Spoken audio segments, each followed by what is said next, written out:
ওয়াহাবি ও সুন্নির মধ্যে পার্থক্য কি? এটা তো কমন একটা বিষয় আমাদের দেশে। সৌদি আরবের আব্দুল ওয়াহাব নজদির অনুসারী যারা, বিশেষ করে যারা বেদাত এবং শিরকের ব্যাপারে একটু বেশি কঠোর এবং সচেতন, আমাদের সমাজে তাদেরকে ওয়াহাবি বলে মানুষ চিনে। যদিও ওয়াহাবি হওয়াটা কারোর কাছে গৌরবের, আবার কেউ এটাকে গালি হিসেবে দেয়। আবার এর বিপরীতে যারা আহলে সুন্নাল জামাতের অনুসারী বলে দাবি করেন নিজেদেরকে, তারা নিজেদেরকে সুন্নি হিসাবে পরিচয় দেন।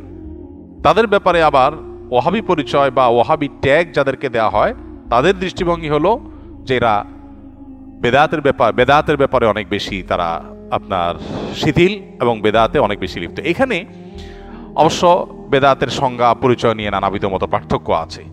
এটা এমন একটা বিষয় যে এগুলো চাইলেই আমরা এই বাউন্ডারিগুলো দূর করে ফেলবো, এই ওয়ালগুলো দূর করে, দূরত্বগুলো দূর করে সব একাকার করে ফেলবো সম্ভব না। তবে হ্যাঁ, কোনো মুসলমানের মধ্যেই মৌলিক কিছু বিষয় আছে যেগুলোতে কোনো পার্থক্য বা ভিন্নমত থাকার সুযোগ নেই। এর ভিতরে একটা হলো আমরা কিতাবুল্লাহ এবং সুন্নাতে রাসূলুল্লাহর অনুসরণ করব। এর মধ্যেই নাজাত, এটাই হলো সেফ এবং নিরাপদ পথ। অতএব আমরা যত বেশি সুন্নাহর কাছাকাছি থাকবো বা সুন্নাহর উপরে থাকবো, তত বেশি আমরা নিরাপদ থাকবো ইনশাআল্লাহ। কিয়ামতের আগে বহুবিধ দল এবং ফেরকা তৈরি হবে। নবী সাল্লাল্লাহু আলাইহি ওয়াসাল্লাম বলেছেন, কুল্লুহুম ফিন্নার ইল্লা মিল্লাতুন ওয়াহিদা। এর মধ্যে একটা ফেরকা নাজাত প্রাপ্ত হবে। তারা কারা? তারা হলো মা আনা আলাইহি ওয়া আসহাবি, নবী সাল্লাল্লাহু আলাইহি ওয়াসাল্লাম তার সাহাবীরা যে পথে ছিলেন। বাস আমরা নবী সাল্লাল্লাহু আলাইহি ওয়াসাল্লাম এই কাজটা এভাবে করেছেন কিনা, করতে বলেছেন কিনা, সেটাকে আমরা আমাদের অবলম্বন হিসেবে গ্রহণ করলে এটাই হবে আমাদের জন্য নিরাপদ।